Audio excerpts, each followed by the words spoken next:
ठीक है। मीथेन है, ये टेट्राहेड्रल अरेंजमेंट है और इसमें हर एक हाइड्रोजन सॉरी सेम डायरेक्शन में है। You can not make difference between 4 hydrogens. और सारे एंगल कितने हैं? 109 डिग्री 28 मिनट्स। 109 डिग्री 28 मिनट्स हैं सारे। ठीक है, 109 डिग्री 28 मिनट्स। अब मैं बात कर रहा हूं ईथेन की। ईथेन की,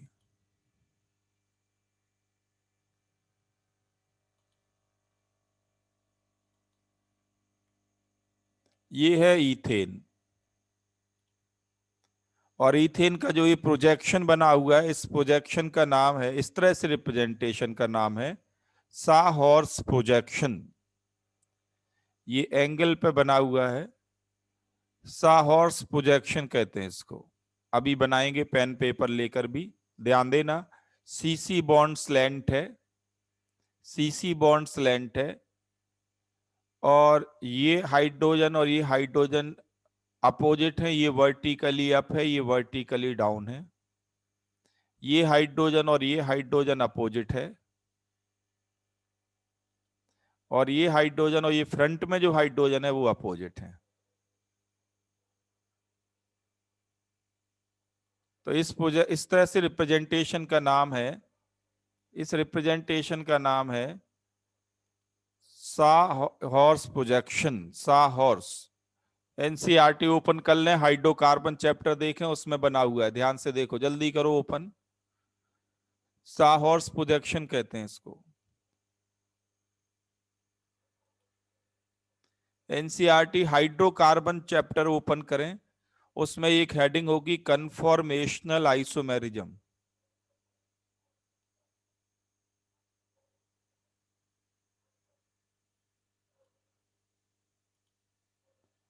पेज नंबर 383 देखें, मिल गया सबको?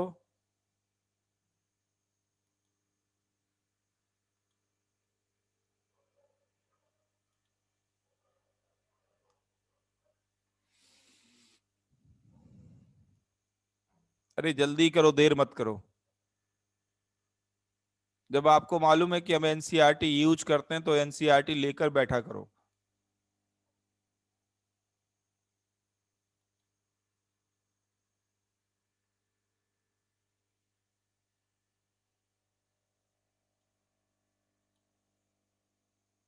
ये साहॉर्स प्रोजेक्शन मिल गया सबको, यस और नो?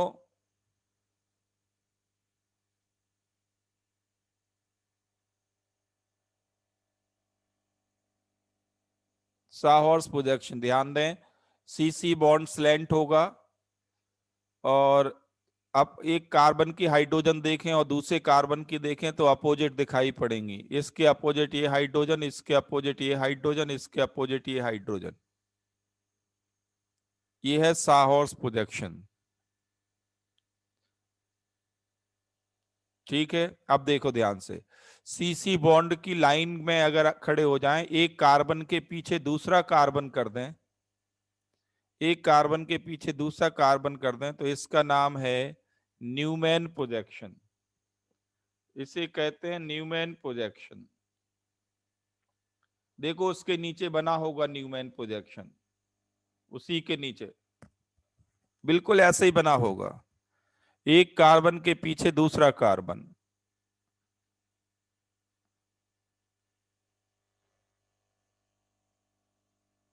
फिर से देख लो, ये कौन सा प्रोजेक्शन है?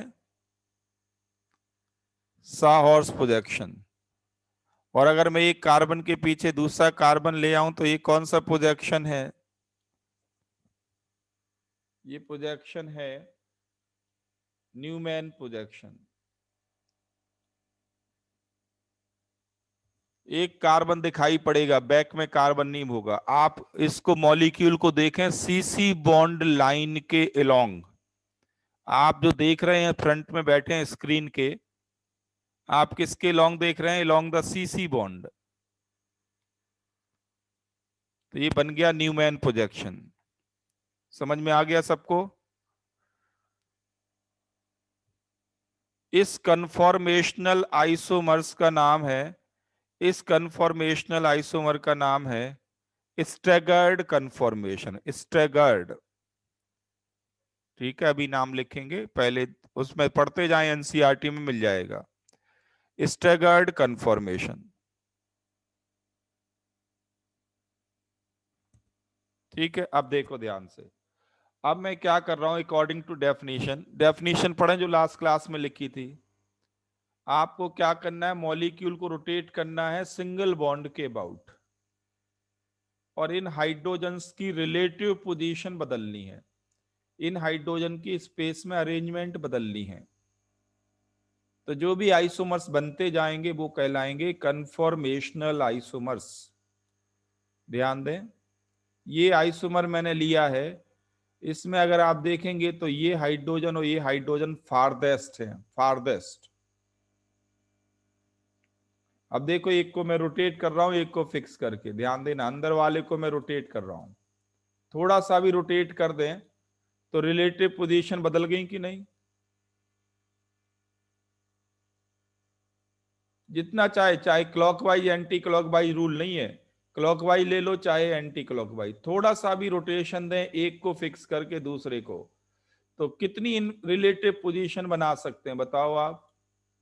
इन दो हाइड्रोजन की कितनी रिलेटिव पोजीशन बना सकते हैं? इनफाइनाइट बन सकती हैं कि नहीं?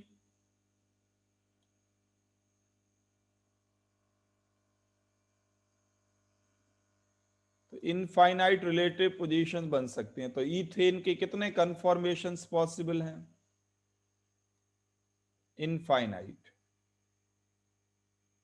ये जिसमें हाइड्रोजन ठीक एक दूसरे के पीछे लाई करेंगी, हाइड्रोजन जिसमें एक दूसरे के पीछे लाई करेंगी, इसका नाम क्या है?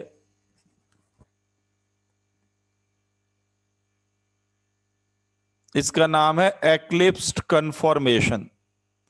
एक्लिप्स्ड कन्फॉर्मेशन, एक कार्बन की हाइड्रोजन दूसरे कार्बन की हाइड्रोजन को एक्लिप्स कर रही हैं।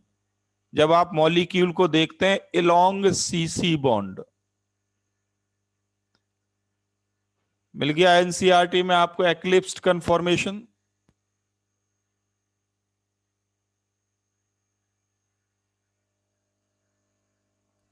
तो ये दो एक्सट्रीम केस होते हैं, दो एक्सट्रीम केस होते हैं, ध्यान देना। कौन से दो एक्सट्रीम केस? एक ये जिसमें हाइड्रोजन के ठीक पीछे हाइड्रोजन है, एडजेसेंट हाइड्रोजन क्लोजेस्ट है, और एक ये दूसरा जिसमें हाइड्रोजन फारदेस्ट है, फारदेस्ट।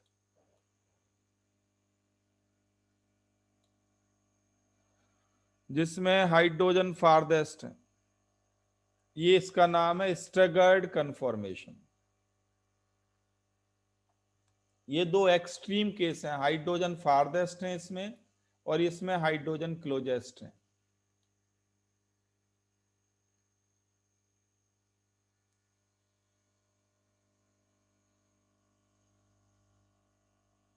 तो टोटल कन्फॉर्मेशंस बनेंगे इनफाइनाइट, टोटल कन्फॉर्मेशंस बनेंगे इनफाइनाइट। आप 1 degree, 2 degree, 1.5 degree, 2.5 degree, 2.3 degree, जितना चाहे रोटेशन दें, इनफाइनाइट बनेंगे। और उन इनफाइनाइट में ये है स्टैगर्ड जिसमें हाइड्रोजन फारदेस्ट है, ये है एक्लिप्स जिसमें हाइड्रोजन क्लोजेस्ट है। स्टैगर्ड और एक्लिप्स्ड में स्टैगर्ड ज्यादा स्टेबल होता है क्योंकि हाइड्रोजन फारदेस्ट है, स्टैगर्ड ज्यादा स्टेबल होता है, एक्लिप्स्ड लेस स्टेबल होता है। और इनमें एनर्जी डिफरेंस होता है 12.5 किलो जूल का, 12.5 किलो जूल, 12.5 किलो जूल पर मोल। इतने मॉलिक्यूल्स ले लो आप एवोगाड्रो नंबर के बराबर, तो 12.5 किलो जूल का डिफरेंस आएगा।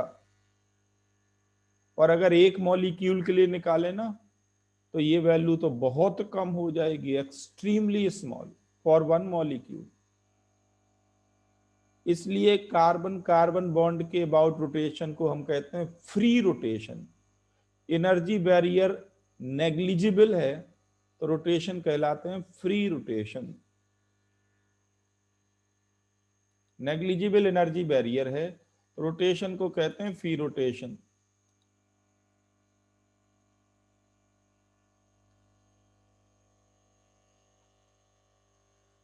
एक चीज और आप देखें, न्यूमैन प्रोजेक्शन में लिखा होगा डाइहेड्रल एंगल, लिखा है न्यूमैन प्रोजेक्शन में, ध्यान से देखें, ऐसा लिखा होगा इन दो हाइड्रोजन के बीच dihedral angle. What is this dihedral angle? अगर ध्यान से देखें आप, डाइहेड्रल एंगल है क्या?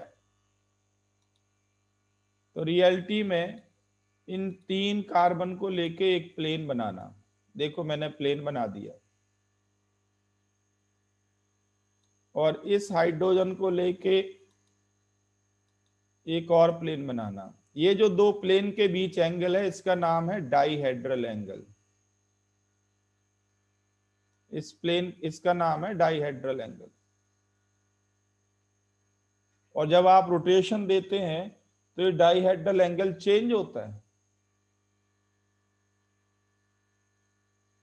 बताओ मुझे, एक्लिप्स कन्फॉर्मेशन में डाइहेड्रल एंगल कितना होगा? एक्लिप्स कन्फॉर्मेशन में, ये एक्लिप्स्ड फॉर्म में है, एक्लिप्स्ड फॉर्म में डाइहेड्रल एंगल कितना है? 0 डिग्री। दो प्लेन के बीच एंगल को कहते हैं डाइहेड्रल एंगल, ये 0 डिग्री है। ठीक है, अब मैं इसका स्टैगर्ड फॉर्म बनाऊं, एक को रोटेट करूं। स्टैगर्ड फॉर्म में डाइहेड्रल एंगल कितना है, बता सकते हो?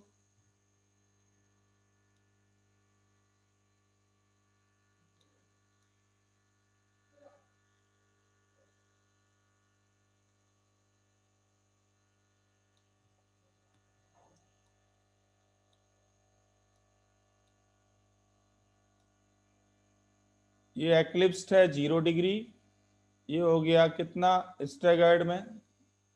60 डिग्री, ये 60 डिग्री। फिर ये कितना एंगल है डाइहेड्रल एंगल, बताओ? 120 डिग्री। तो यही चेंज होता रहेगा, हाइड्रोजन रिपीटेड है। अगर इनको अपोजिट कर दें तो अब डाइहेड्रल एंगल कितना है इनके बीच, इन दो हाइड्रोजन्स के बीच? इन दो हाइड्रोजन्स के बीच डाइहेड्रल एंगल है 180 डिग्री।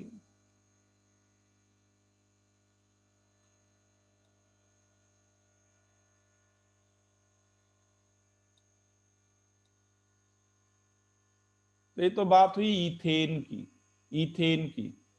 अब मैं दूसरा आइसोमर बना रहा हूं, दूसरा ब्यूटेन। तो इथेन में दो एक्सट्रीम केस हैं, ध्यान देना, इथेन में दो एक्सट्रीम केस हैं। एक का नाम है स्टैगर्ड, दूसरे का नाम है एक्लिप्स्ड। एक का नाम है स्टैगर्ड, दूसरे का नाम है एक्लिप्स्ड। अब मैं ले रहा हूं एक डिफरेंट केस, ब्यूटेन।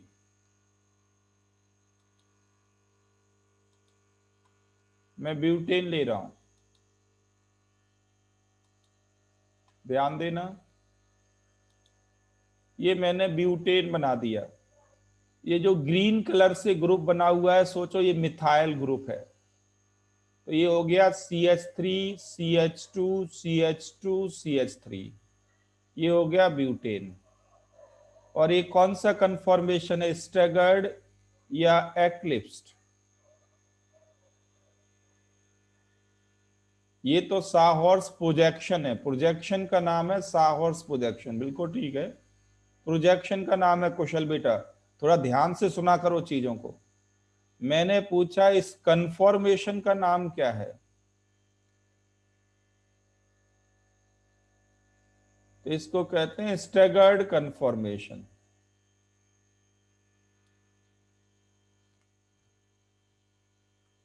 ये है स्टैगर्ड कन्फॉर्मेशन।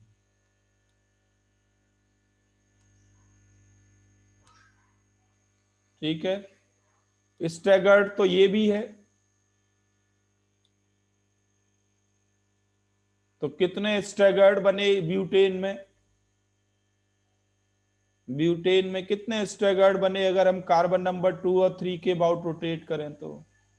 दो तरह के स्टैगर्ड बन सकते हैं, केवल दो तरह के, एक ये भी है और एक ये भी है। दो तरह के स्टैगर्ड फॉर्म बन सकते हैं। इसका नाम है एंटी कन्फॉर्मेशन, एंटी स्टैगर्ड, और इसका नाम है गॉश स्टैगर्ड। दो तरह के स्टैगर्ड फॉर्म बन सकते हैं, अभी नाम लिखेंगे। और एक्लिप्स में भी दो केस, ये एक्लिप्स है जिसमें हाइड्रोजन के पीछे है मिथाइल, एक्लिप्स तो ये भी है, इसमें हाइड्रोजन के पीछे मिथाइल है, ये तो रिपीट हो गया। बट ये डिफरेंट एक्लिप्स है, इसमें क्या है, मिथाइल के पीछे मिथाइल। तो कितने डिफरेंट एक्लिप्स फॉर्म बनेंगे? कितने डिफरेंट एक्लिप्स फॉर्म बनेंगे? दो डिफरेंट एक्लिप्स फॉर्म बनेंगे। ये जो अभी स्क्रीन पे बना हुआ है इसको कहते हैं फुल्ली एक्लिप्स्ड। मिथाइल के पीछे मिथाइल है तो इसका नाम है फुल्ली एक्लिप्स्ड। ये है फुल्ली एक्लिप्स्ड। और इसका नाम क्या होगा? Partially eclipsed. पार्शियली एक्लिप्स्ड।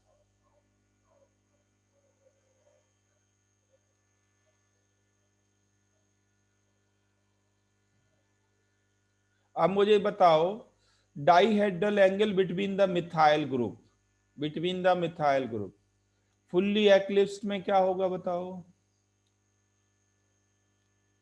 0। और इस स्टैगर्ड फॉर्म में जिसका नाम है गॉश, क्या होगा? 60 डिग्री। ये पार्शली एक्लिप्स्ड है, बट दो मिथाइल के बीच डाइहेड्रल एंगल बताना है, 120 डिग्री। और ये अपोजिट चला गया तो अब दो मिथाइल के बीच डाइहेड्रल एंगल। अब आप कहोगे कि ये क्या मजाक है, दो पॉइंट के बीच एंगल?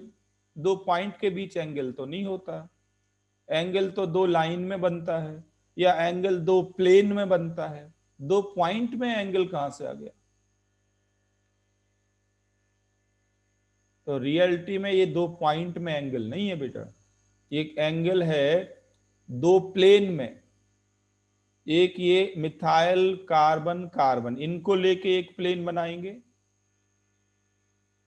और फिर ये मिथाइल कार्बन कार्बन, इनको लेके एक प्लेन बनाएंगे। दो प्लेन के बीच एंगल है, ये दो पॉइंट के बीच नहीं है। और उस प्लेन बनाने में सीसी बॉन्ड इन्वॉल्व है। एक प्लेन ये मिथाइल कार्बन कार्बन को लेके, और एक और प्लेन मिथाइल कार्बन कार्बन को लेके। इन दो प्लेन के बीच एंगल कितना है? 180 degree. It is not the angle between two points, दो मिथाइल के बीच नहीं, रियलिटी में दो प्लेन के बीच एंगल है। ये तो आप जानते हैं ना, एंगल बनाने के लिए दो लाइन चाहिए कम से कम, या दो प्लेन के बीच भी एंगल हो सकता है, दो पॉइंट में एंगल नहीं हो सकता ना। दो पॉइंट में एंगल हो सकता है।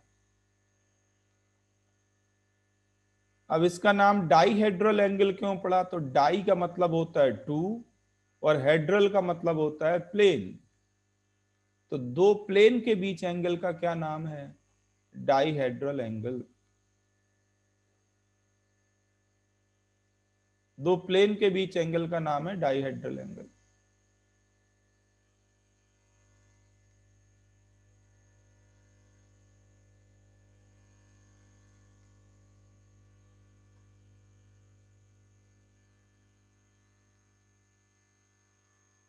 इतना समझ में आ गया सबको?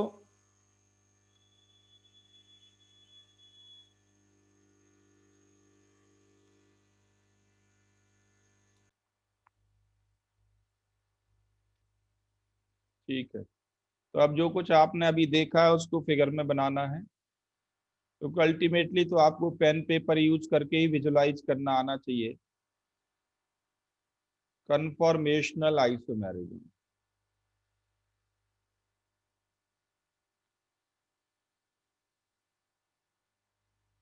तो सबसे पहले मैं बना रहा हूं साहॉर्स प्रोजेक्शन। क्या करना, आप स्लेंट सीसी बॉन्ड बना लो, ऐसे भी बना सकते हैं, बुक में इस तरह से बनाया तो मैं ऐसे बना देता हूँ, इस तरह से भी बना सकते हैं। स्लेंट सीसी बॉन्ड बनाओ, जल्दी करो, स्लेंट सीसी बॉन्ड बनाओ।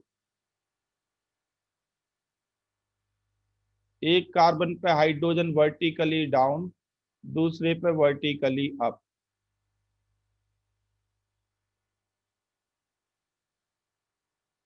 और नियरली एक हाइड्रोजन 120 पे दिखनी चाहिए ऐसे, और यहां भी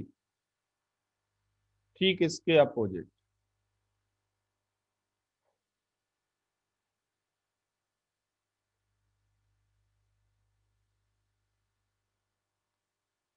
जल्दी करो। और तीसरी हाइड्रोजन ध्यान दें यहाँ पे, और यहाँ इसके अपोजिट ऐसे दिखेगी स्क्रीन पे। ये जब आप बनाएंगे पेन पेपर से इस तरह से नजर आएगा। इसका नाम है, ये जो प्रोजेक्शन है, प्रोजेक्शन का नाम है साहॉर्स प्रोजेक्शन।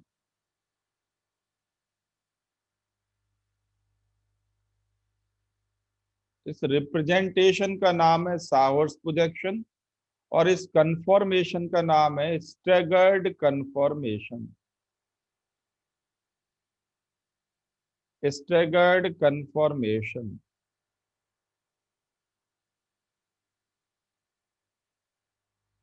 और ये अपने आप कन्वर्ट हो जाता है, अपने आप कन्वर्ट हो जाता है एक्लिप्स्ड कन्फॉर्मेशन में, if we rotate it about CC bond.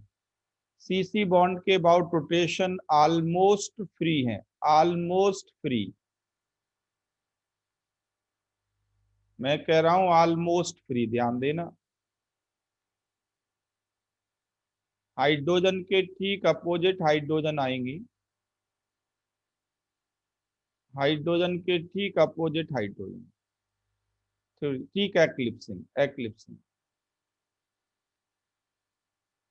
इसका नाम है एक्लिप्स्ड कन्फॉर्मेशन।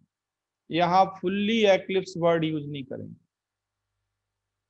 जस्ट एक्लिप्स्ड, क्योंकि सारी हाइड्रोजन ही है। एक्लिप्स्ड कन्फॉर्मेशन, ये दो कन्फॉर्मेशंस हैं। स्टैगर्ड कन्फॉर्मेशन मोर स्टेबल है,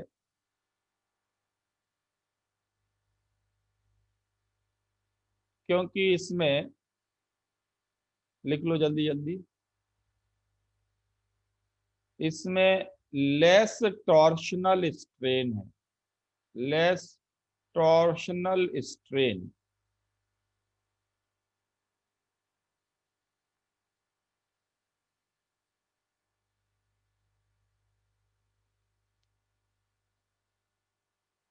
जिसमें ये हाइड्रोजन फारदेस्ट हैं, उसमें टॉर्शनल स्ट्रेन कम है। What is torsional strain? Torsional strain को कहते हैं बॉन्ड पेयर रिपल्शन।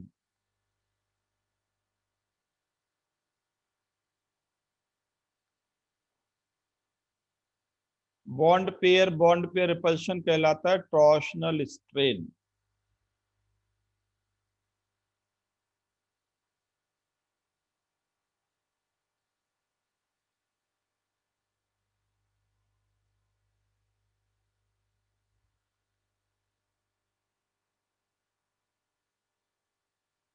ध्यान देना, ब्रैकेट में लिख लें आप, not angle strain, sorry not steric strain.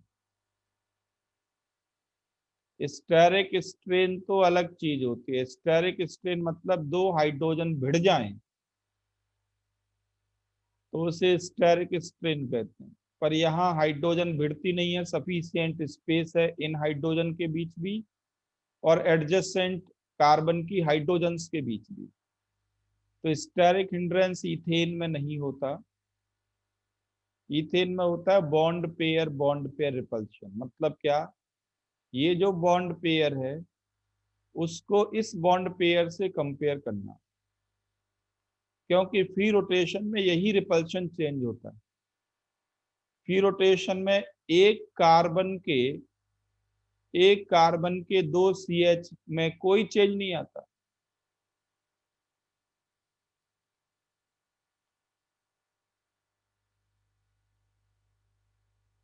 तो बॉन्ड पेयर रिपल्शन आपको लेना है adjacent C H bond, adjacent carbon के C H bond. Bond pair repulsion between C H of adjacent carbon, adjacent carbon, not of same carbon. क्योंकि free rotation में इसमें तो change आएगा ही नहीं, ये एंगल थोड़ी बदलता है। फ्री रोटेशन देते हैं तो ये नहीं बदलता। तो मैं रिपीट कर दूं, बहुत सारे बच्चों के मन में मिसकंसेप्ट होता है, वो है स्टेरिक हिंड्रेंस। वो एक ही चीज जानते हैं, स्टेरिक हिंड्रेंस। वो सोचते हैं हाइड्रोजन हाइड्रोजन इसमें फारदेस्ट है और इसमें हाइड्रोजन क्लोजेस्ट है। हाइड्रोजन एटम का आपस में भिड़ना, हाइड्रोजन एटम की आपस में मुकालात, एक होता है मुलाकात, एक होता है मुकालात। मुकालात मतलब स्टेरिक हिंड्रेंस, रिपल्शन। मुलाकात मतलब दोस्ती, मुकालात मतलब दुश्मनी। तो दो हाइड्रोजन आपस में भिड़ जाएं, मुकालात हो जाए, तो इसे कहते हैं स्टेरिक हिंड्रेंस या स्टेरिक स्ट्रेन। और यहाँ पे स्टेरिक स्ट्रेन जीरो है, क्योंकि हाइड्रोजन स्मॉलेस्ट एटम है और सफिशिएंटली अवे है। तो ये प्रॉब्लम ऑब्जेक्टिव में आती रहती है कि स्टेगर्ड ज्यादा स्टेबल क्यों होता है। तो आंसर है लेस टॉर्शनल स्ट्रेन या लेस बॉन्ड पेयर रिपल्शन।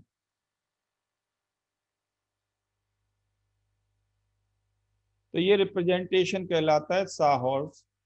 अब आप क्या करो, अब आप खड़े हो जाओ सीसी बॉन्ड की लाइन में, पूरे मॉलिक्यूल को यहां से खड़े होके देखो। सीसी बॉन्ड की लाइन में खड़े होके आप इसको देखें,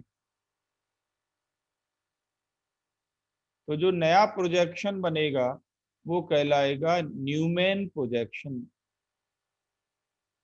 सीसी बॉन्ड की लाइन में खड़े होके देखें जरा, देखें क्या देखेगा। फ्रंट में ये कार्बन 1 देखेगा, ये बैक में कार्बन 2 होगा। मैं नाम लिख दिया 1 और 2। आपको फ्रंट में कार्बन 1 दिखेगा, ये दिखाई पड़ेगा फ्रंट में कार्बन 1, ऐसे बनाते हैं नॉर्मली। और इस पे 3 एच दिखाई पड़ेंगे, एक वर्टिकली डाउन, मैं सेम कलर से बना रहा हूँ। एक वर्टिकली डाउन, फिर एक 120 पे और एक ये इधर 120 पे दिखेगा।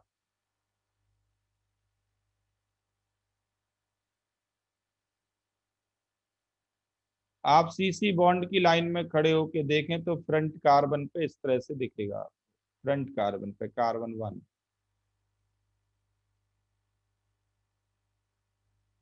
और बैक कार्बन पे हाइड्रोजन ठीक इसके अपोजिट।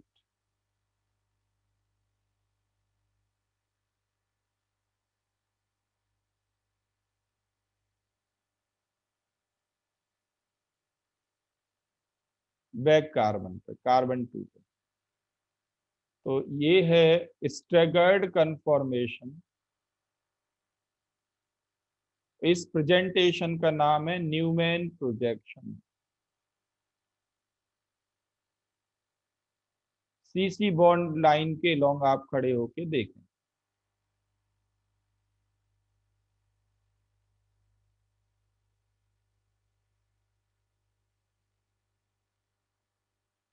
दूसरा पॉइंट है, इस पे ध्यान से देखें।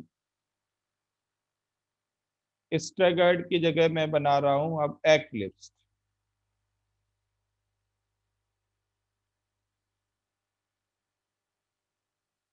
अब मैं दूसरा बना रहा हूं इसको, इसको भी सी सी बॉन्ड की लाइन में खड़े होके देखें आप, तो इस एच के ठीक पीछे ये एच दिखेगा, फिर ये एच के पीछे ये एच, इनके पीछे ये दिखाई पड़ेंगे।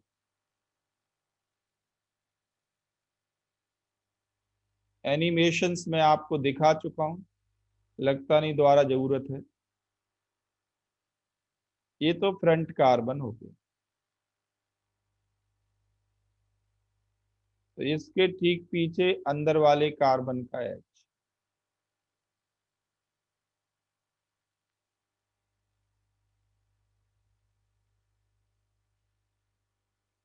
इस कन्फॉर्मेशन का नाम है eclipsed conformation.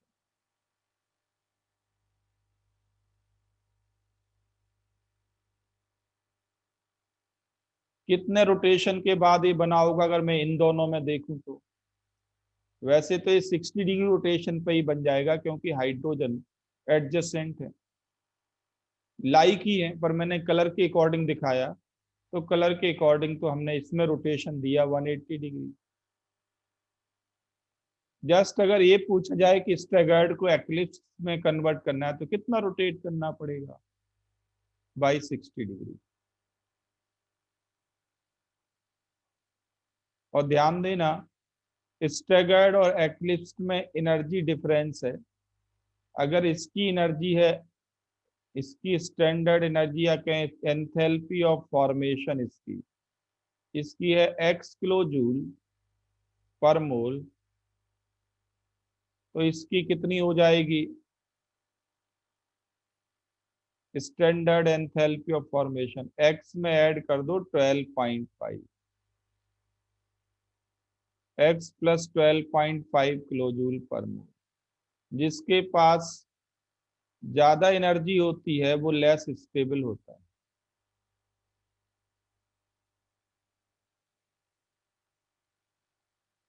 Enthalpy of formation तो नहीं कहेंगे इसको, हीट कंटेंट कहो, क्योंकि उसमें तो उल्टा हो जाएगा।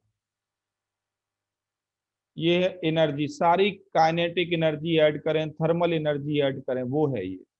एंथैल्पी वर्ड हटा दो, काइनेटिक और थर्मल एनर्जीज का कॉम्बिनेशन।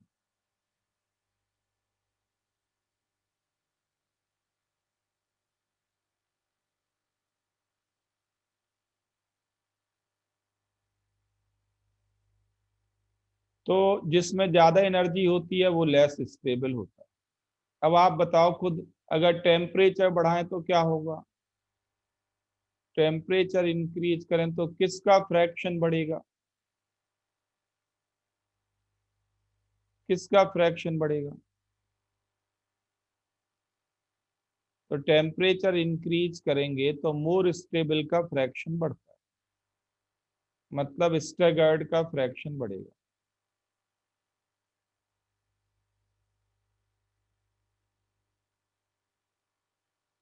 चलो, हो सकता है ये बात समझ में ना आई हो, तो इसको दूसरे तरीके से समझ लो। अगर मैं कहूं इक्विलिब्रियम चैप्टर के अकॉर्डिंग, तो बताएं मुझे ये प्रोसेस कैसा है, ये इक्विलिब्रियम कैसा है? ऐसे सोचो, ये रिएक्टेंट है, ये प्रोडक्ट, ये इक्विलिब्रियम कैसा है? तो रिएक्टेंट कुछ एनर्जी एब्जॉर्ब करेगा तब प्रोडक्ट बनेगा ना।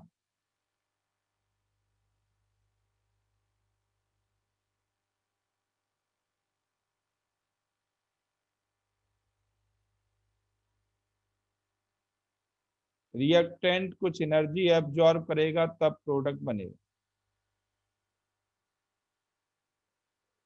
तो प्रोसेस कैसा हो गया? प्रोसेस हो गया एंडोथर्मिक।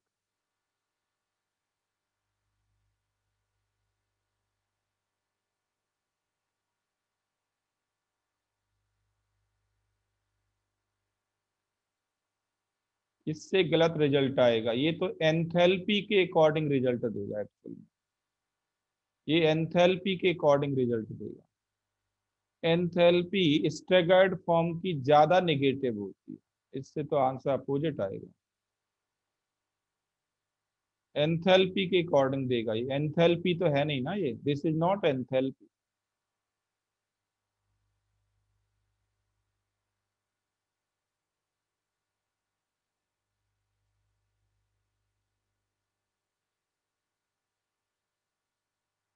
ये एंथैल्पी नहीं है, तो इससे तो उल्टा रिजल्ट आएगा, यहाँ एनर्जी दूसरी है।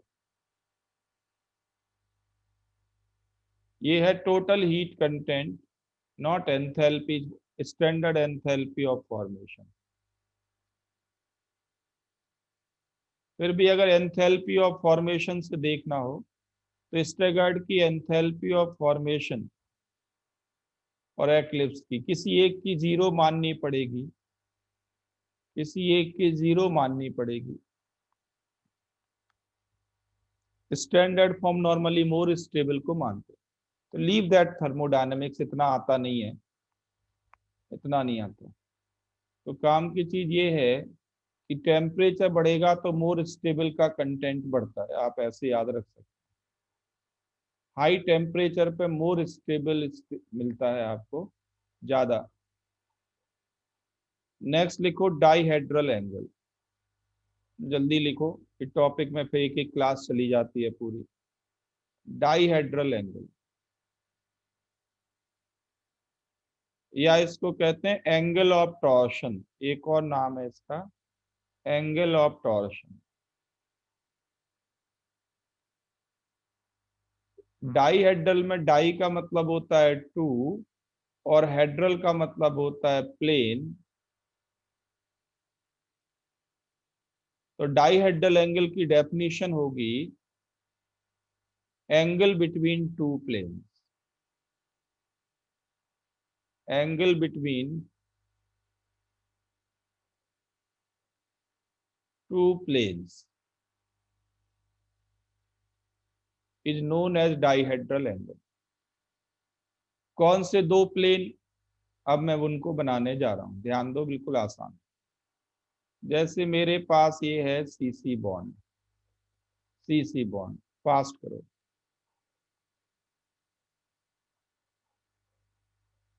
यहां पे मैंने ले लिया कोई एटम ए, यहां पे ले लिया कोई एटम बी। आपसे कहा जाएगा कि एटम ए और एटम बी के बीच डाईहेड्रल एंगल बताओ कितना, एटम ए और एटम बी के बीच डाईहेड्रल एंगल बताओ। तो क्या करना आपको, एक एटम ए और सी सी बॉन्ड को लेके प्लेन बनाना। ठीक है, मैं इसको इस तरह से प्लेन बना रहा हूं, एक प्लेन ये हो गया, और दूसरा एक एटम बी और सी सी को लेके प्लेन बनाना।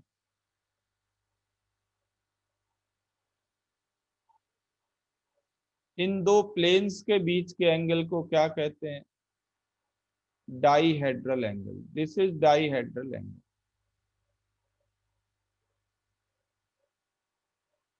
ओपन बुक के दो फेस, ओपन बुक के दो फेस, उनके बीच एंगल है डाईहेड्रल एंगल।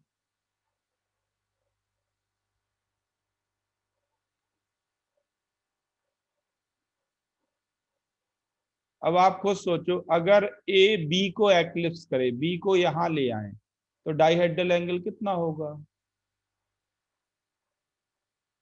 अगर ए बी को एक्लिप्स करे, बी को यहां ले आए, तो डाईहेड्रल एंगल कितना होगा, 0 डिग्री।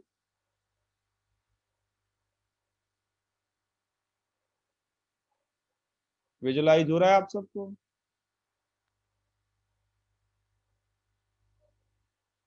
तो एनसीईआरटी में यहाँ पे इस तरह से बना हुआ है कि इन हाइड्रोजन के बीच डाईहेड्रल एंगल कितना। तो सिंपली ये दो हाइड्रोजन नहीं है उसमें, हाइड्रोजन के साथ सीसी बॉन्ड का एक प्लेन लेना है।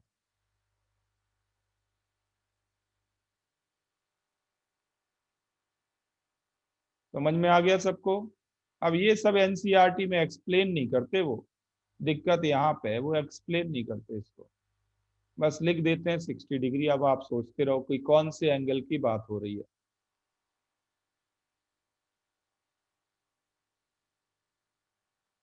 समझ में आ गया सारा।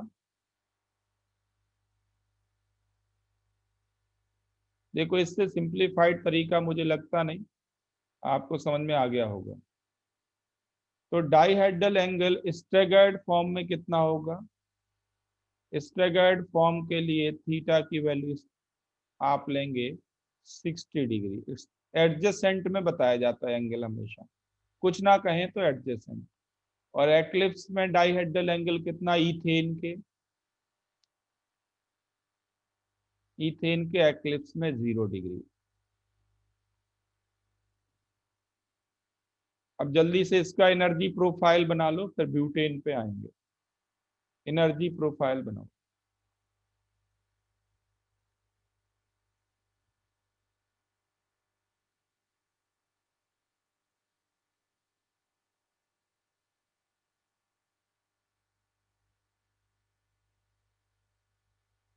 इस एक्सिस पे एनर्जी और इस एक्सिस पे रोटेशन।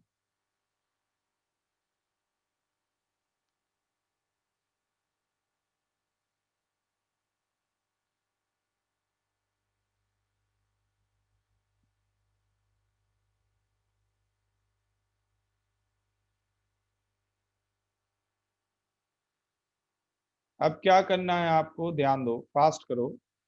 आप क्या करो, इसमें दो लेबल बना लो, दो एनर्जी लेबल बना लो, ऐसे डॉटेड फॉर्म में। दो एनर्जी लेबल बना लो डॉटेड फॉर्म में। इनके बीच जो एनर्जी गैप है वो है 12.5 किलो जूल पर मोल।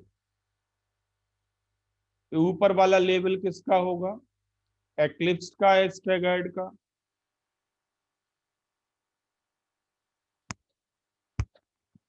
तो ऊपर वाला है एक्लिप्स्ड के लिए और नीचे वाला है स्टैगर्ड के लिए। अब आपको क्या करना है, इन्हीं के बीच घूमते रहना है बस। ऐसे कहीं से भी आप स्टार्ट करके,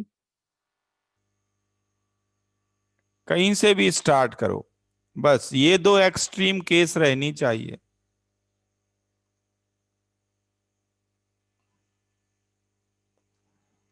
इन्हीं के बीच आप घूमते रहो।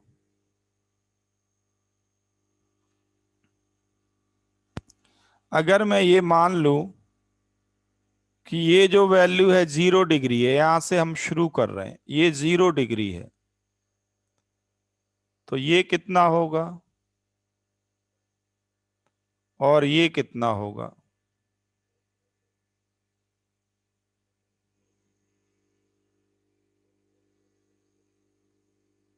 अगर मान लीजिए मैंने यहां से शुरू किया, एक्लिप्स में रोटेशन को 0 मान लिया, अभी कोई रोटेशन नहीं दिया,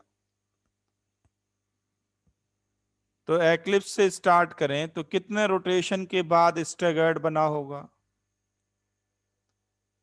60 डिग्री रोटेशन के बाद स्टैगर्ड बना होगा। और फिर फर्दर कितना टोटल रोटेशन होगा कि फिर एक्लिप्स बन जाए, 120 डिग्री।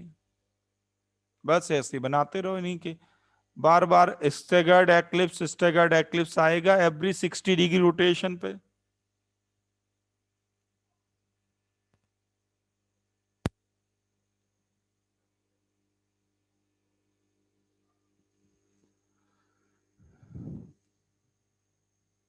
जल्दी करो। आ गया समझ में।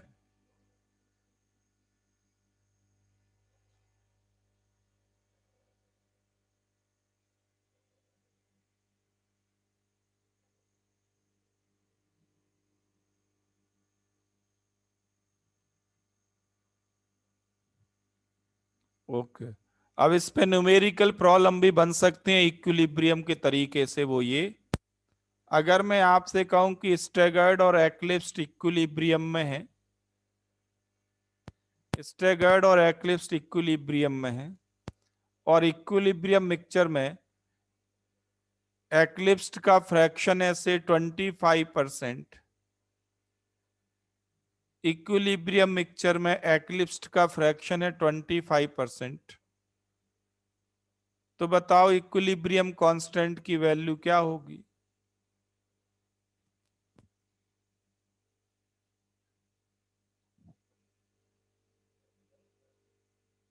तो कोई भी बता देगा, ओरल है, बहुत ही आसान है, जिसको इक्विलिब्रियम की एबीसीडी मालूम होगी।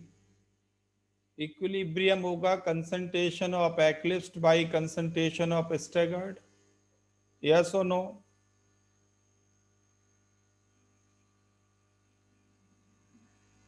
और एक्लिप्स्ड का 25% फ्रैक्शन है तो स्टैगर्ड का 75 रहा होगा। आंसर आ जाएगा 1/3।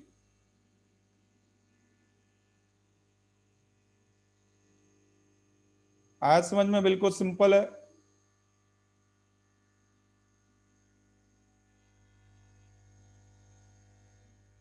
और इसका उल्टा भी आपसे पूछ सकते हैं, बिल्कुल 10th लेवल की मैथमेटिक्स है, 10th स्टैंडर्ड की। इसका उल्टा भी आपसे पूछ सकते हैं, आपसे कहें कि एक्लिप्स्ड और स्टैगर्ड में इक्विलिब्रियम है और इक्विलिब्रियम कांस्टेंट की वैल्यू है 4। बताओ परसेंट स्टैगर्ड कितना है मिक्सचर में, in equilibrium mixture?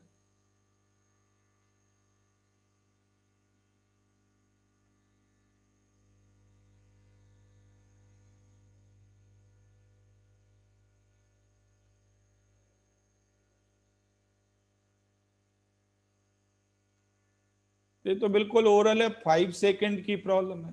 Equilibrium constant 4 कब आएगा? जब स्टैगर्ड 80% होगा, ये 20% होगा। हो गया, इक्विलिब्रियम कांस्टेंट 4 आ जाएगा कि नहीं? तो कार्तिक ने आंसर तुरंत कर दिया। बिल्कुल सिंपल मैथमेटिक्स है, कोई हाई क्लास मैथमेटिक्स तो है नहीं। आ गया समझ में सबको?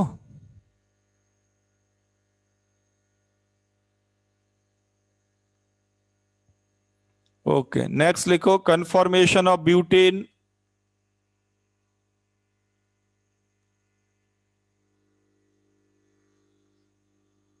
कन्फॉर्मेशंस ऑफ ब्यूटेन।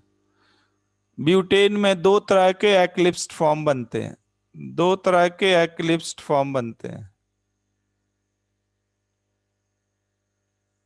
एक तो फुल्ली एक्लिप्स्ड और दूसरा पार्शियली एक्लिप्स्ड। और दो तरह के स्टैगर्ड भी बनते हैं, एक का नाम है एंटी और दूसरे का नाम है गॉश। GAUCHE, गॉश पढ़ते हैं।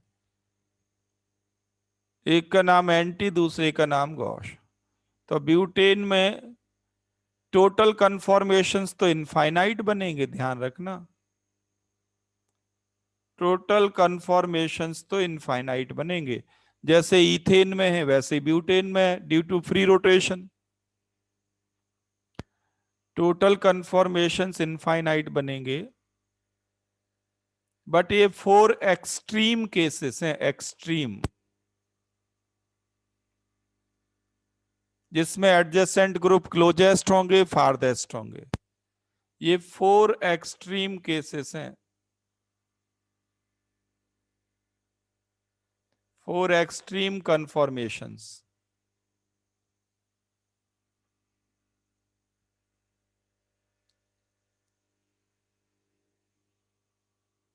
अब मैं डायरेक्ट बना रहा हूं, ध्यान देना।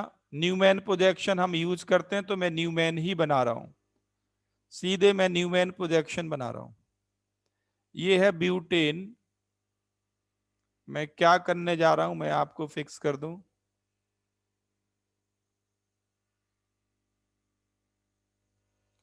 कार्बन 2 और 3 के अबाउट रोटेशन दे रहा हूं मैं, कार्बन 2 और 3 के अबाउट रोटेशन,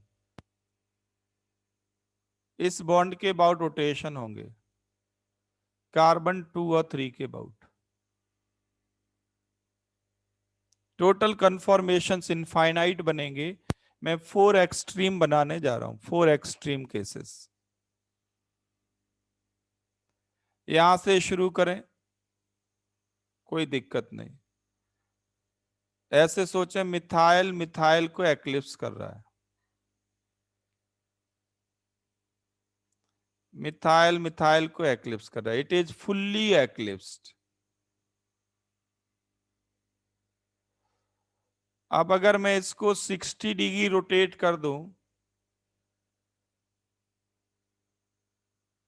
एक को फिक्स रखूं, फ्रंट वाले को फिक्स रखते हैं, फ्रंट वाले को फिक्स रखते हैं मान लीजिए, तो 60 डिग्री रोटेशन पे ये बन जाएगा। फास्ट बनाओ।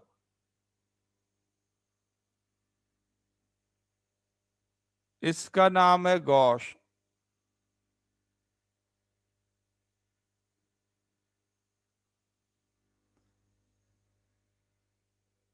नेक्स्ट 60 पे क्या होगा, जल्दी जल्दी बनाओ।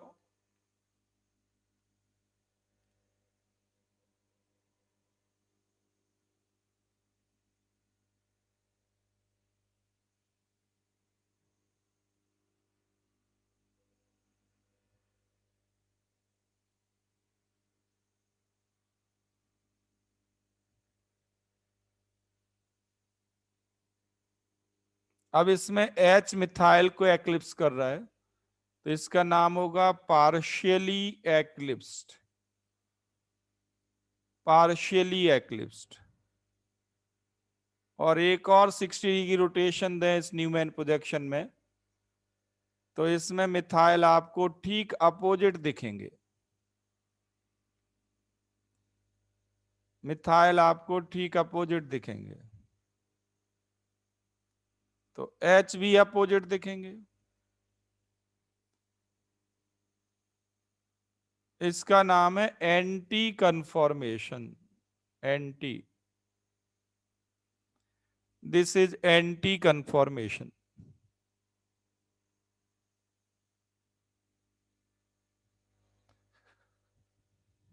तो ये 4 एक्सट्रीम केसेस आपके पास हैं।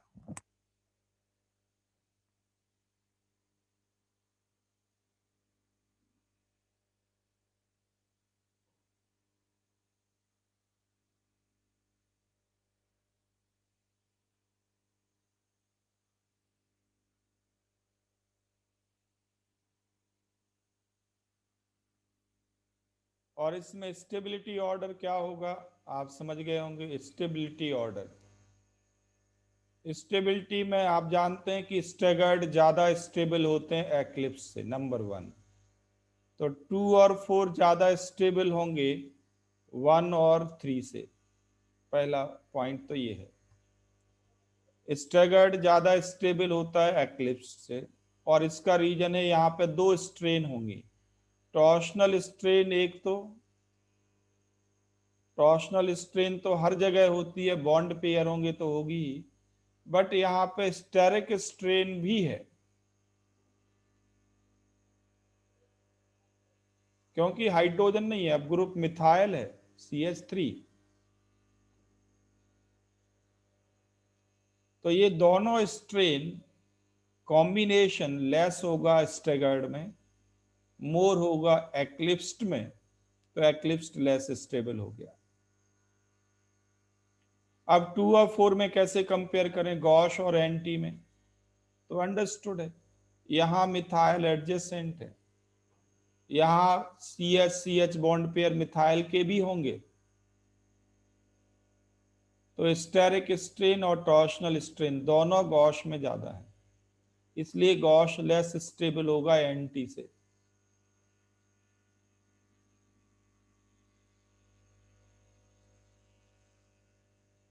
और अगर कंपेयर करें फुल्ली एक्लिप्स्ड और पार्शियली एक्लिप्स्ड में, तो अंडरस्टूड है कि फुल्ली एक्लिप्स लेस स्टेबल होगा।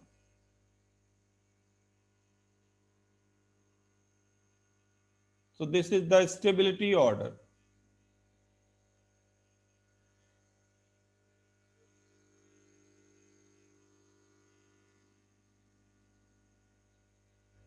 अब मुझे डाइहेड्रल एंगल बताओ मिथाइल मिथाइल के बीच, डाइहेड्रल एंगल बिटवीन मिथाइल,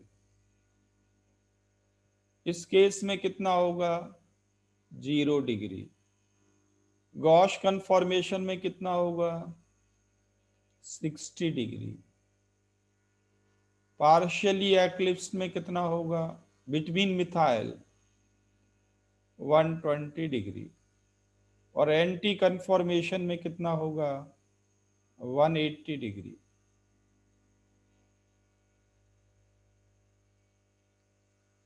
ये डाइहेड्रल एंगल आपको कंफर्म्ड है? समझ में आ गए?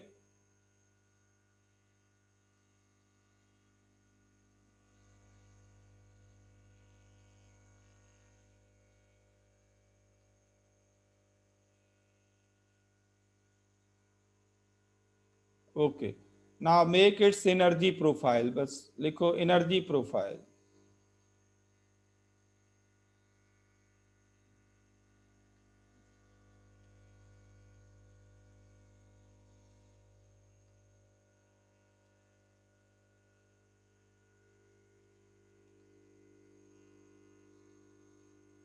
एनर्जी प्रोफाइल में इसके 4 लेवल बनाना। एनर्जी प्रोफाइल में 4 लेवल बनाना।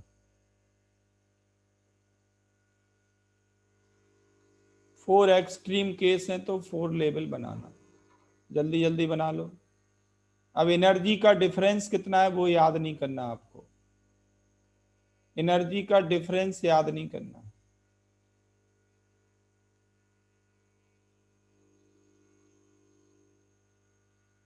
बस 4 लेवल बना लो।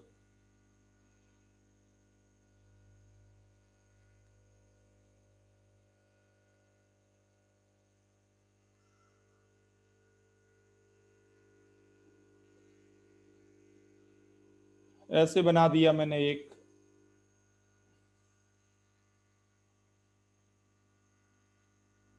बना लो जल्दी।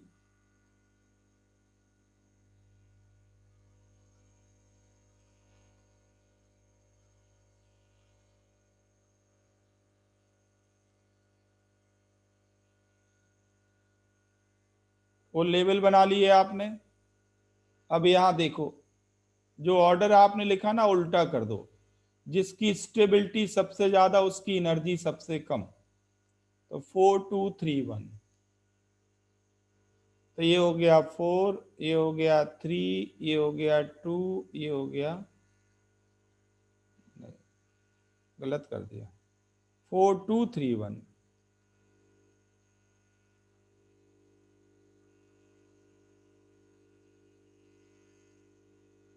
ये होगा 2, ये होगा 3, ये है 1। एनर्जी ऑर्डर ठीक उल्टा कर दो। इतना कर लिया या सुनो?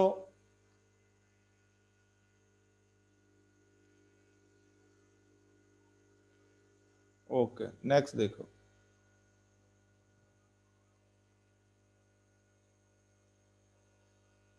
अब ध्यान दो।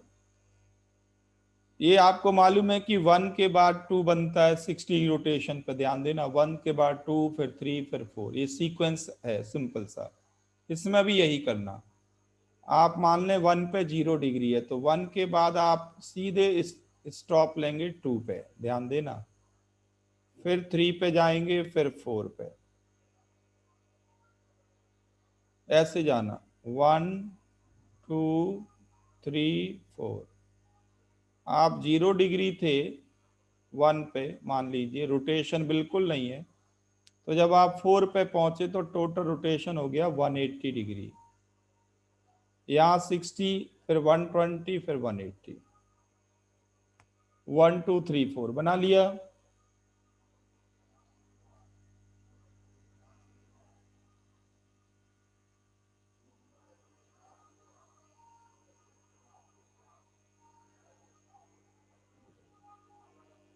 जल्दी करो।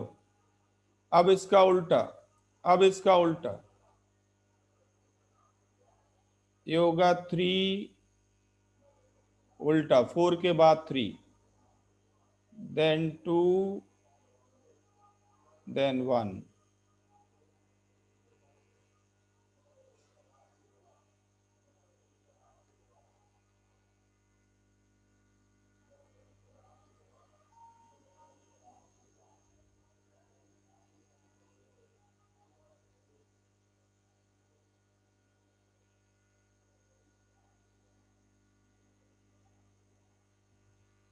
तो आपको ये मालूम है कि जो सबसे ज्यादा एनर्जी का है वो लीस्ट स्टेबल होगा। लीस्ट स्टेबल मतलब फुल्ली एक्लिप्स्ड। और जो सबसे कम एनर्जी का है वो मोस्ट स्टेबल होगा, तो उसका नाम है एनटी।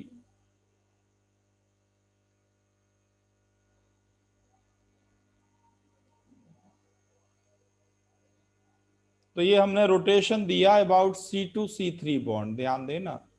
ब्यूटेन में किसके अबाउट रोटेशन दिया हमने? C2C3 बॉन्ड के अबाउट।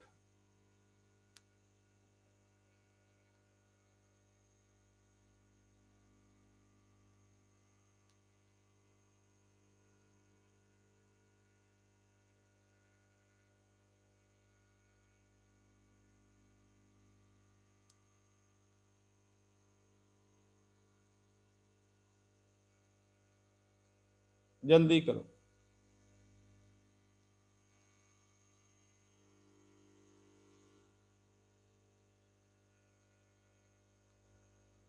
लिख लिया इतना?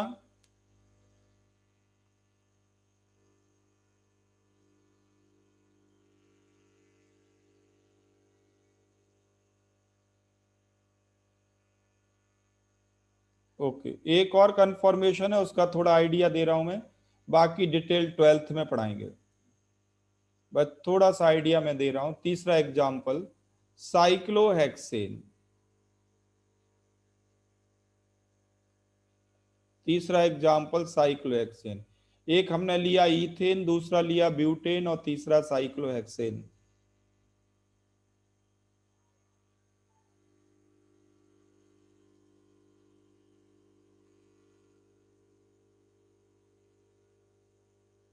साइक्लोहेक्सेन के 4 एक्सट्रीम केस होते हैं, ध्यान देना। टोटल कंफॉर्मेशन अगर कोई पूछे तो आंसर है infinite. There are 4 extreme cases, 4 extreme conformations. इन 4 एक्सट्रीम कंफॉर्मेशन के नेम है chair, boat, half chair and twist boat.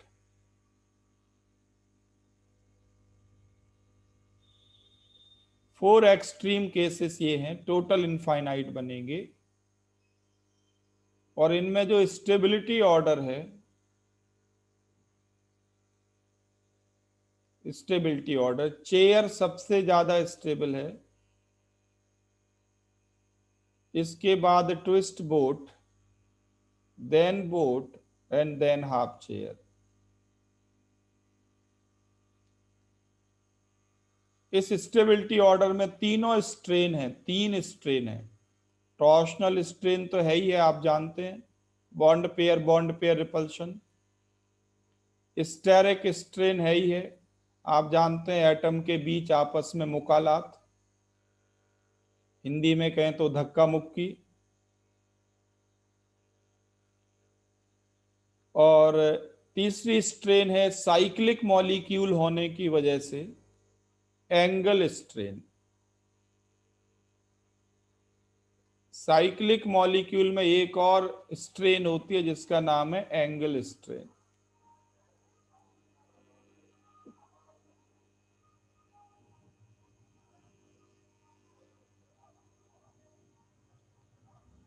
तो तीनों स्ट्रेन का जो रिजल्टेंट है वो ये है। तो इसका मतलब है कि ये आपको याद करना पड़ेगा एज एक्सपेरिमेंटल फैक्ट, ये याद ही करना पड़ेगा।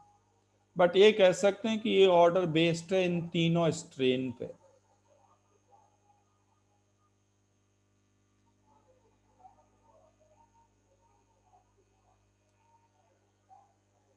मैं आपको केवल चेयर कंफर्मेशन के बारे में थोड़ा बताऊंगा अभी, बाकी डिटेल 12th में डिस्कस करेंगे। मैं केवल चेयर कंफर्मेशन का स्ट्रक्चर बनाऊंगा बस, इससे ज्यादा डिटेल सब 12th में बताएंगे आपको, अभी जरूरत नहीं इसकी। चेयर फॉर्म देखें कैसे बनाना है बस। मोस्ट स्टेबल कंफर्मेशन की बात करूंगा क्योंकि ये आपके बायो में भी काम आता है। बट बायो में तो एक और प्रोजेक्शन काम करता है जिसे कहते हैं हैवर्थ प्रोजेक्शन। बायोमोलिक्यूल पढ़ लिए बायो वालों ने?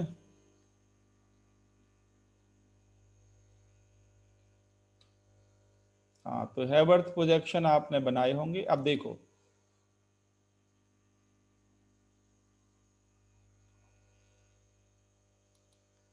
मैं दूसरी स्क्रीन शेयर कर रहा हूं, ध्यान से देखो।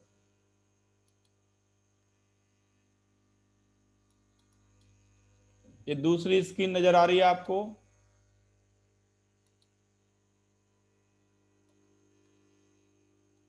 बहुत बढ़िया। अब मैं इसमें साइक्लोहेक्सेन ले रहा हूं, साइक्लोहेक्सेन।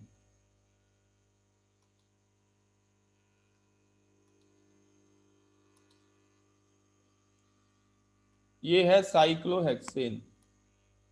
अब आपको लग रहा होगा ये कैसा साइक्लोहेक्सेन है। आपको तो ऐसे दिखता है ना, स्क्रीन पे तो ऐसे 6 बनते हैं कार्बन।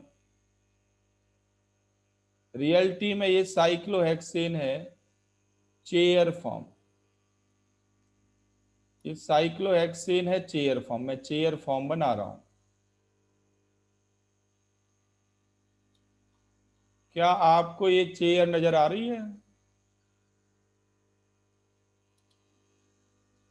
क्या आपको चेयर दिखाई पड़ रही है? It looks like chair. देखो, ये वाला जो हिस्सा है ये पीठ रखने के लिए है,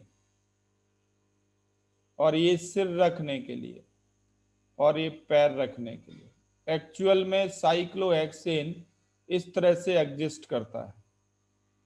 इसका नाम है चेयर कन्फॉर्मेशन।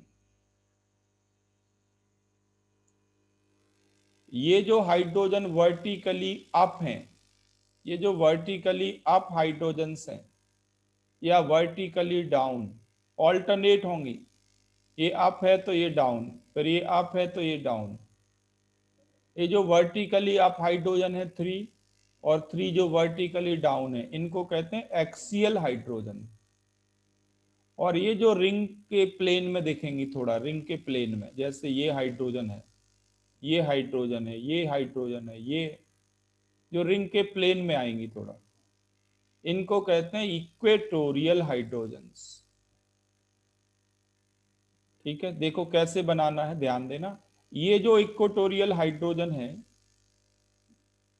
ये किसके पैरेलल है? इस सीसी बॉन्ड के। ध्यान से देखो, नजर आ रही है आपको?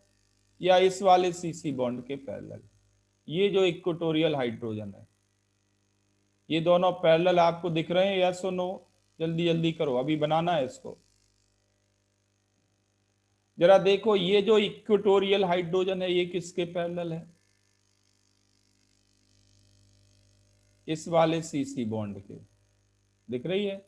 या इस सीसी बॉन्ड के, ये इसके पैरेलल है। मतलब क्या है, ध्यान दो।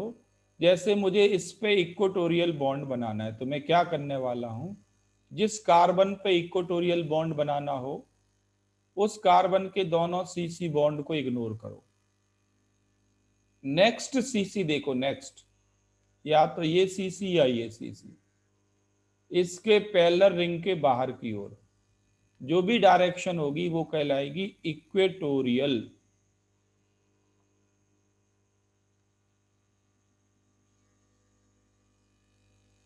तो देखो बनाते हैं जरा, पेन पेपर यूज करके।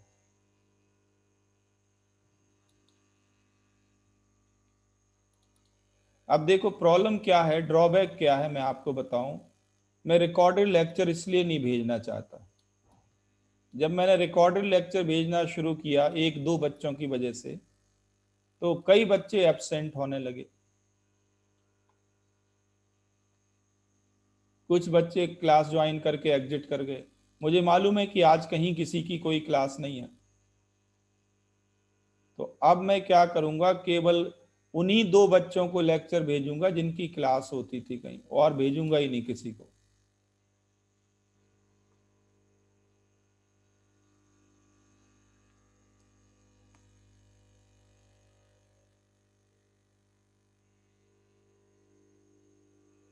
चलो देखो आगे, चेयर कन्फॉर्मेशन की बात कर रहा हूं मैं। जैसे बना रहा हूं वैसे ही आप बनाते जाएं। सबसे पहले क्या करना, आप दो आप 2 लाइन ड्रॉ करें, पैरेलल लाइन, जैसे जैसे मैं कह रहा हूं वैसे करते जाएं, बिल्कुल आसान हो जाएगा। 2 हॉरिजॉन्टल पैरेलल लाइन ड्रॉ कर लें, हॉरिजॉन्टल पैरेलल लाइन।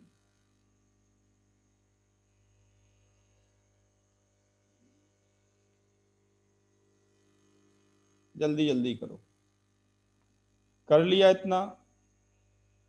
बिल्कुल जैसे जैसे मैं करता जा रहा हूं आप करते जाओ। फिर क्या करो, स्लेंट सी सी बॉन्ड बनाओ, एक और सी सी बॉन्ड बनाओ ठीक उसके पैरेलल।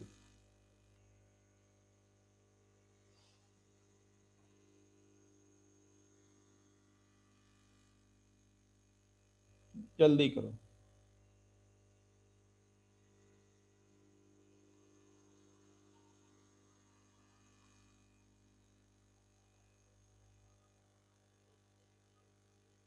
कर लिया ये?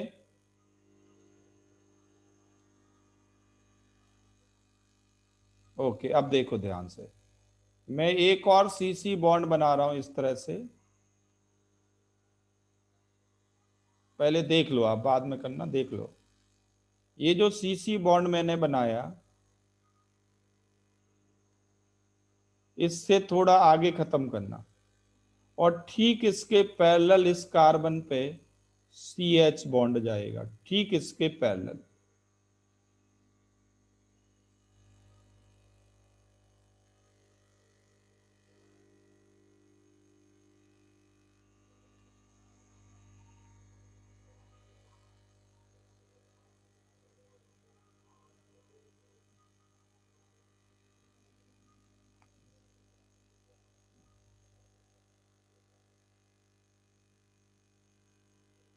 जल्दी करो। कर लिया ये?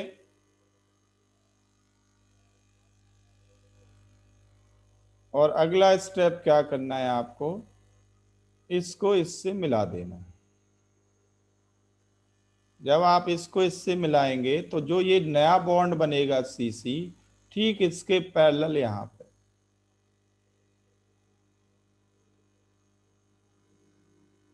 ये बिल्कुल पैरेलल होंगे।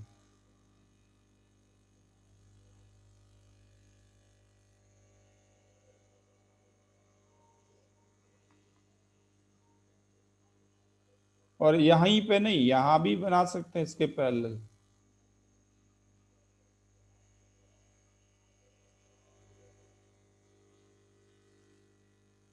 देखो, ये जो सीसी हमने बनाया इसका नेक्स्ट कार्बन ये है, और इस सीसी का नेक्स्ट ये भी, यहां भी बना सकते हैं बिल्कुल इसी के पैरेलल।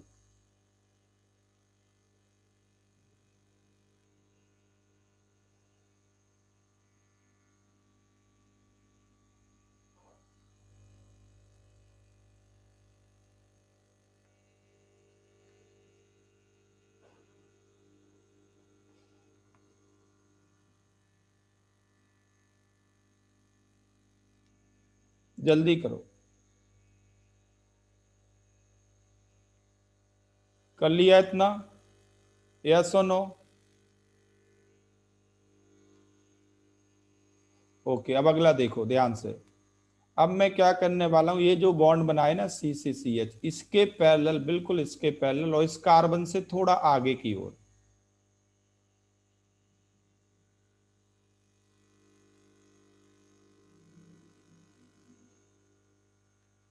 इस तरह से बनाना है। ध्यान देना कि नेक्स्ट जो सी सी बॉन्ड इधर से बने ना, वो इसके पैरेलल बने।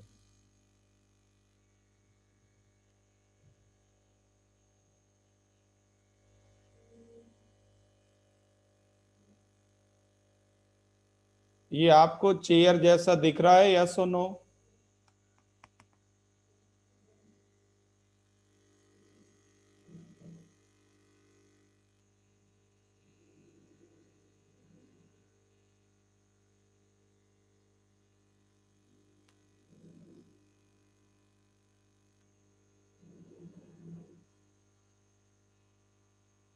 बना लो, जल्दी करो।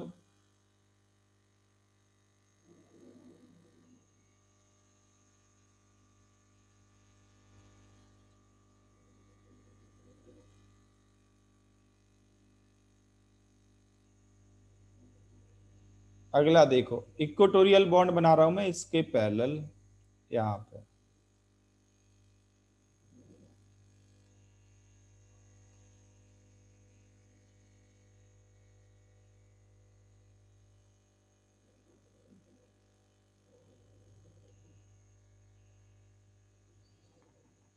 अब इक्वेटोरियल इस पे रह गया और इस पे रह गया, इन दोनों पे रह गया।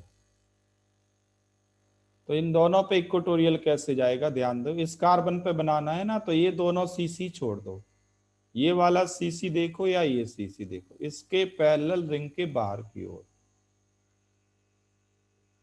इसके पैरेलल रिंग के बाहर की ओर, ऐसे ही इस पे।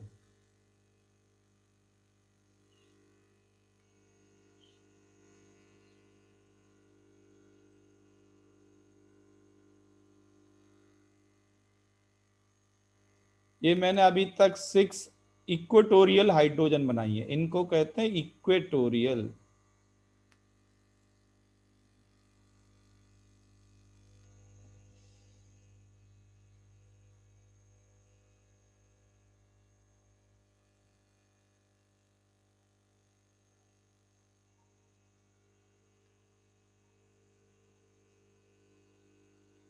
ये सारी की सारी 6 हाइड्रोजन होती हैं इक्वेटोरियल।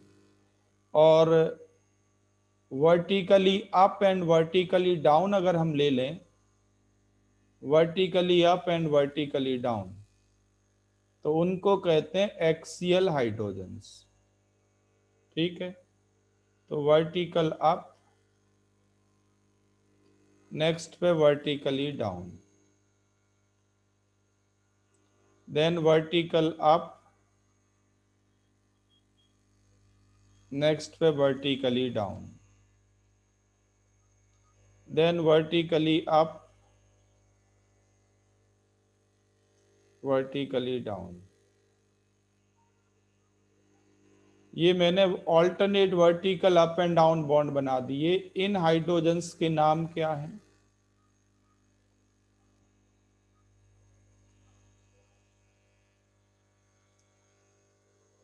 इन हाइड्रोजन्स के नाम हैं एक्सियल हाइड्रोजन्स। वर्टिकल अप और वर्टिकल डाउन जो हाइड्रोजन्स हैं उनके नाम है एक्सियल हाइड्रोजन। तो साइक्लोहेक्सेन के पास 2 डिफरेंट डायरेक्शन है हाइड्रोजन्स के लिए, एक इक्वेटोरियल और एक एक्सियल। आप एक पॉइंट नोट कर सकते हैं कि हर एक कार्बन के अबाउट टेट्राहेड्रल अरेंजमेंट होगी, दिख रही है आपको? हर एक कार्बन के अबाउट टेट्राहेड्रल अरेंजमेंट होगी, क्योंकि कार्बन sp3 हाइब्रिडाइज्ड है।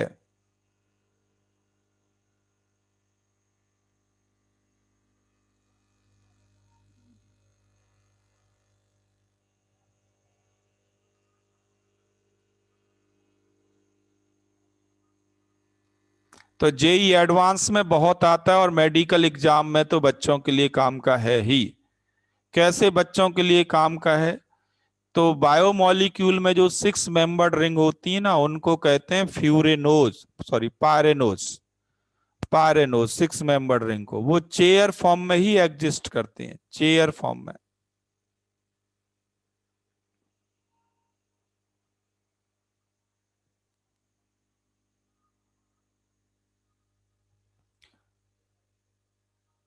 बायोमोलिक्यूल में क्या होता है, जो अपवर्ड डायरेक्शन है उसको हम लिखते हैं सिंबल बीटा से। अपवर्ड डायरेक्शन को सिंबल बीटा से और डाउनवर्ड डायरेक्शन को अल्फा से। वहां अल्फा बीटा यूज करते हैं बायोमोलिक्यूल्स में।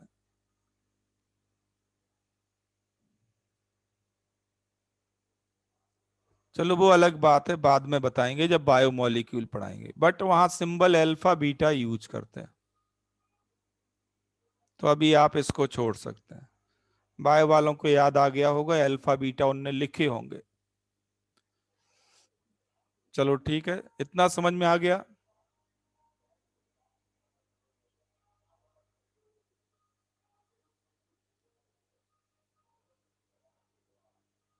तो ये है साइक्लोहेक्सेन का chair conformation, most stable conformation. इसकी आप प्रैक्टिस करें। तो अभी आपको कन्फॉर्मेशनल आइसोमेरिज्म में इतना ही पढ़ना है। चेयर फॉर्म के बारे में 12th में द्वारा आपको पढ़ाएंगे सारा, ठीक है। वैसे मैं पढ़ा देता था पर इस बार टाइम कम है, इसलिए अब 12th में इसको कवर करेंगे।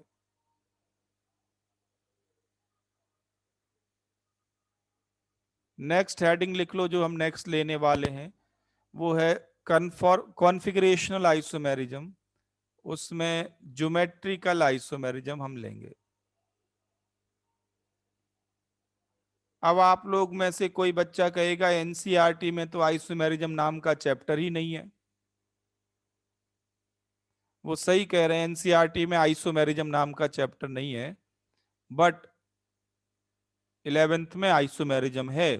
जहां उन्होंने एल्केन पढ़ाया ना, एल्केन, वहां पे उन्होंने आइसोमेरिज्म का नाम दिया है, कन्फॉर्मेशनल तक दिया है, जो एल्केन में हो सकती है।